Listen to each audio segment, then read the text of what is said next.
ವೀಕ್ಷಕರೇ ನಮಸ್ಕಾರ.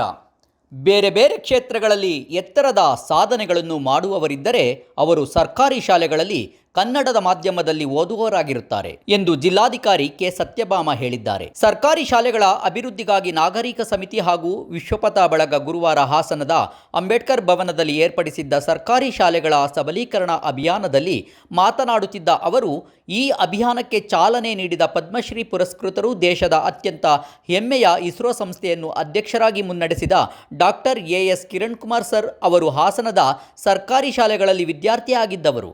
ಇಂತಹ ಅನೇಕ ವಿಜ್ಞಾನಿಗಳು, ಸಾಹಿತಿಗಳು ಮತ್ತಿತರ ಕ್ಷೇತ್ರಗಳ ಸಾಧಕರ ಹೆಸರು ಹೇಳಬಹುದು ಎಂದು ತಿಳಿಸಿದರು.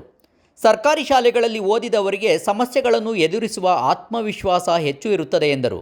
ತಾವು ಜಿಲ್ಲೆಯ 100ಕ್ಕೂ ಅಧಿಕ ಸರ್ಕಾರಿ ಶಾಲೆಗಳನ್ನು ದಾನಿಗಳ ಮೂಲಕ ದುರಸ್ತಿ ಮಾಡಿಸಿಕೊಟ್ಟಿದ್ದಲ್ಲದೆ ಅಗತ್ಯ ಪೀಠೋಪಕರಣಗಳನ್ನು ಒದಗಿಸಿರುವುದಾಗಿ ಅವರು ಹೇಳಿದರು. ಮನುಷ್ಯನಾಗಿ ಹುಟ್ಟಿದವನು ತನಗಾಗಿ ಬದುಕುವುದು ದೊಡ್ಡ ಸಂಗತಿಯಲ್ಲ, ತಮ್ಮ ಜೀವನದಲ್ಲಿ ಸಮಾಜಕ್ಕಾಗಿ ಏನು ಕೊಡುಗೆ ಸಲ್ಲಿಸಿದೆವು ಎಂಬುದು ಬಹಳ ಮುಖ್ಯ ಎಂದು ತಿಳಿಸಿದ ಅವರು, ತಾವು ಜಿಲ್ಲಾಧಿಕಾರಿಯಾಗಿ ಎಷ್ಟು ಉತ್ತಮ ಕೆಲಸಗಳನ್ನು ಮಾಡಿದ್ದರೂ ಪ್ರತಿನಿತ್ಯ ಇನ್ನಷ್ಟು ಮತ್ತಷ್ಟು ದೊಡ್ಡ ಕೆಲಸ ಮಾಡುವ ಕುರಿತು ಚಿಂತಿಸಿ ಕಾರ್ಯರೂಪಕ್ಕೆ ತರುತ್ತಿರುವುದಾಗಿ ವಿವರಿಸಿದರು.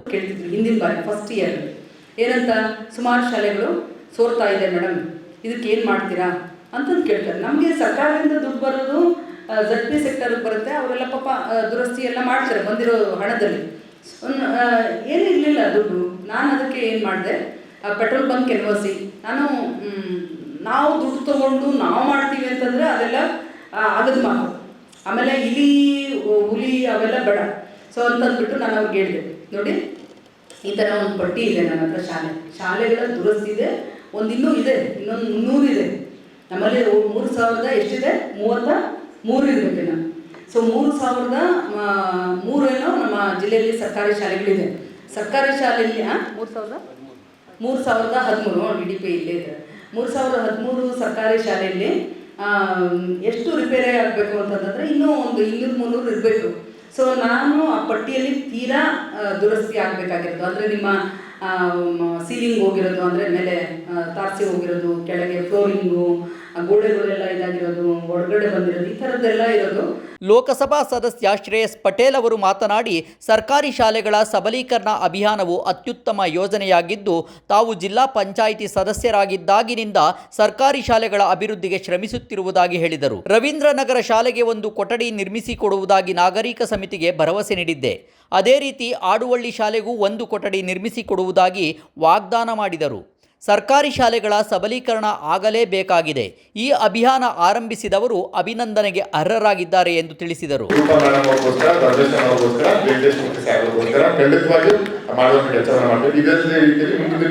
ಇನ್ನೂ ಹೆಚ್ಚು ಕೊಠಡಿಯನ್ನ ಕೊಡುವಂತ ಕೆಲಸವನ್ನ ನಾವು ಮಾಡ್ತೀವಿ ಅಂತ ಹೇಳ್ತಾ ಹತ್ತಬೇಕಾದಂತಹ ಕಾರ್ಯಕ್ರಮಕ್ಕೆ ನನ್ನ ಆಹ್ವಾನಿಸಿದಂತಹ ಎಲ್ಲ ಸಮಿತಿಯ ಅಧ್ಯಕ್ಷರಿಗೂ ಪದಾಧಿಕಾರಿಗಳಿಗೆ ಹಾಗೆ ಮುಖ್ಯವಾಗಿ ನಮ್ಮ ಕಿರಣ್ ಕುಮಾರ್ ಸಾಹೇಬರಿಗೆ ಕೈಮುಗಿದು ವಂದಿಸುತ್ತಾ ಮಾತನಾಡುವುದು. ಹಾಸನ ಮಹಾನಗರ ಪಾಲಿಕೆಯ ಮೇಯರ್ ಆದ ಚಂದ್ರೇಗೌಡರು ಒಂದು ಕೊಠಡಿ ನಿರ್ಮಿಸಿಕೊಡುವ ಘೋಷಣೆ ಮಾಡಿದರು. ಜಿಲ್ಲಾ ಪಂಚಾಯಿತಿಯ ಮುಖ್ಯ ಕಾರ್ಯನಿರ್ವಹಣಾಧಿಕಾರಿ BR ಪೂರ್ಣಿಮಾ ಅವರು ಮಾತನಾಡಿ, ಶಾಲೆಗಳ ಅಭಿವೃದ್ಧಿಗಾಗಿ ತಾವು ಅನೇಕ ಕಂಪನಿಗಳ ಮುಖ್ಯಸ್ಥರನ್ನು ಸಂಪರ್ಕಿಸಿರುವುದಾಗಿಯೂ ಇನ್ಫೋಸಿಸ್ ಸಂಸ್ಥೆ ಅವರು 9 ಶಾಲೆಗಳಿಗೆ ನೂತನವಾಗಿ ಕಟ್ಟಡ ನಿರ್ಮಿಸಿಕೊಡುವ ಭರವಸೆ ನೀಡಿದ್ದಾರೆಂದು ಹೇಳಿದರು.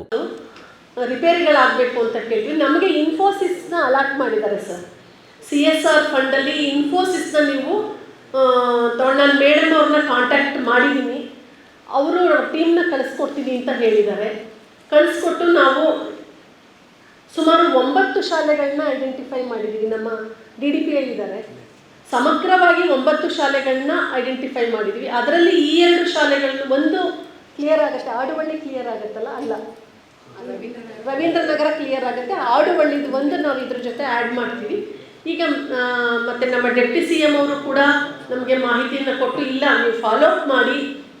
ಅಲ್ಲೇನಾಗ್ತಾ ಇದೆ ಅಂದರೆ ಬೆಂಗಳೂರು ಸುತ್ತಮುತ್ತ ಆಗ್ತಾ ಇದೆ CSR ಅಲ್ಲಿ, ಮತ್ತು ಕೆಲವು ಜಿಲ್ಲೆಗಳಲ್ಲಿ ಈಗ ಶುರು ಮಾಡಿದ್ದಾರೆ.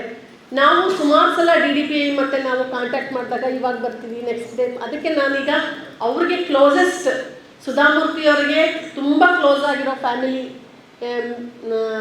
ಫ್ರೆಂಡ್ನ ಒಬ್ಬರನ್ನ ಕಾಂಟ್ಯಾಕ್ಟ್ ಮಾಡಿದ್ದೀವಿ. ಅವರು ರಿಟೈರ್ಡ್ IAS ಆಫೀಸರು, ಟೀಮ್ನ ಕಳಿಸ್ಕೊಡ್ತೀವಿ ಅಂತ ಹೇಳಿದ್ದಾರೆ ಸರ್. 9 ಶಾಲೆಗಳನ್ನ ನಾವು ಐಡೆಂಟಿಫೈ ಮಾಡಿದ್ದೀವಿ.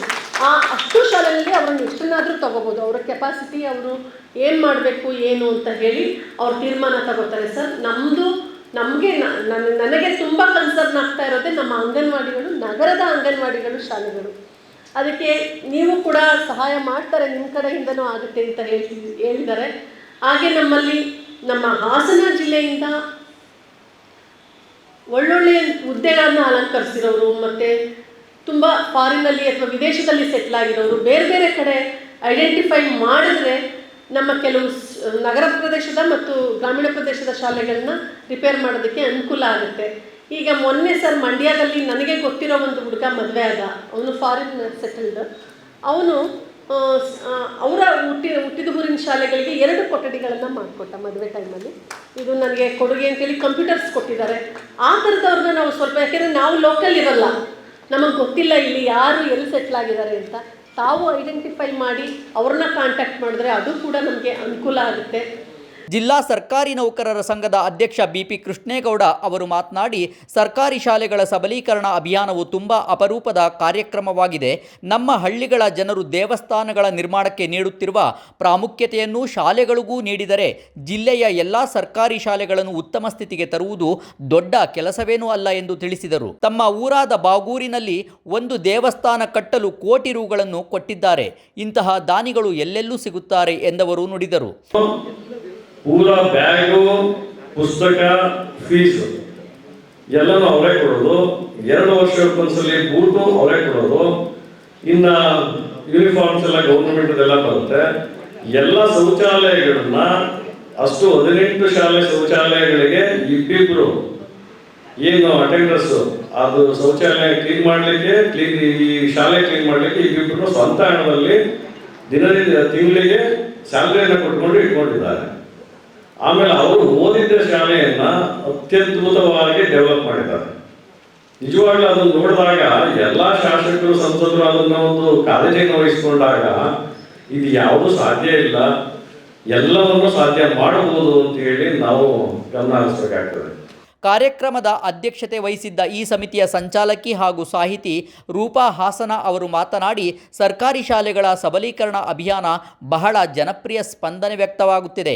ನಾವು ಕೈಗೆತ್ತಿಕೊಂಡಿರುವ ರವೀಂದ್ರನಗರ ಹಾಗೂ ಆಡುವಳ್ಳಿ ಶಾಲೆಗಳಿಗೆ ಶಾಸಕ ಸ್ವರೂಪ್ ಅವರು 6 ಕೊಠಡಿಗಳನ್ನು ಹಾಗೂ ಜಿಲ್ಲಾಧಿಕಾರಿ ಸತ್ಯಭಾಮ ಅವರು 4 ಕೊಠಡಿಗಳು, ಸರ್ಕಾರಿ ನೌಕರರ ಸಂಘದ ಅಧ್ಯಕ್ಷರಾದ ಬಿಪಿ ಕೃಷ್ಣೇಗೌಡರು 1 ಕೊಠಡಿ ಹಾಗೂ ನಗರಸಭಾ ಸದಸ್ಯರಾದ ವಾಸುದೇವ ಹಾಗೂ ಜೆ ಮಂಜುನಾಥ್ ಅವರು 1 ಕೊಠಡಿ ಕಟ್ಟಿಸಿಕೊಡುವುದಾಗಿ ಭರವಸೆ ನೀಡಿದ್ದಾರೆ. ರವೀಂದ್ರನಗರ ಶಾಲೆಯ ಹೊಸ ಕಟ್ಟಡ ನಿರ್ಮಾಣ ಕಾರ್ಯ ಈಗಾಗಲೇ ಆರಂಭವಾಗಿದೆ ಎಂದು ವಿವರಿಸಿದರು.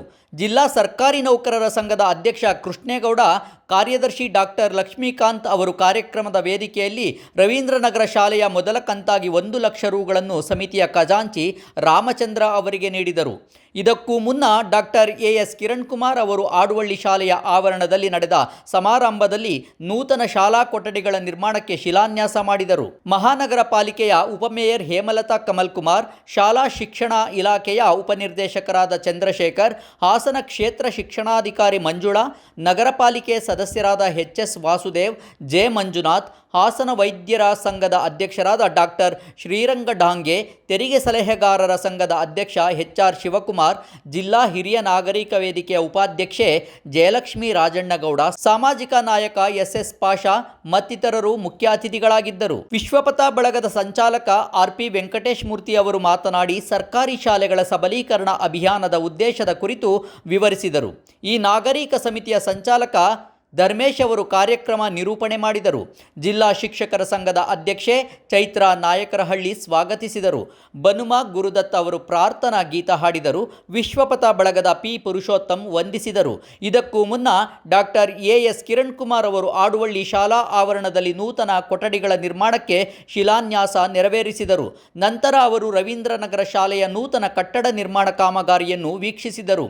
ಆಡುವಳ್ಳಿ ಶಾಲಾ ಸಮಿತಿಯ ಅಧ್ಯಕ್ಷ ವೆಂಕಟೇಶ್, ಮುಖ್ಯೋಪಾಧ್ಯಾಯ ತೇಜಸ್ವಿನಿ, ರವೀಂದ್ರನಗರ ಶಾಲೆಯ ಮುಖ್ಯೋಪಾಧ್ಯಾಯರಾದ ಕುಮಾರಸ್ವಾಮಿ, 2 ಶಾಲೆಗಳ ಶಿಕ್ಷಕರು ಹಾಗೂ ವಿದ್ಯಾರ್ಥಿಗಳು ಭಾಗವಹಿಸಿದ್ದರು.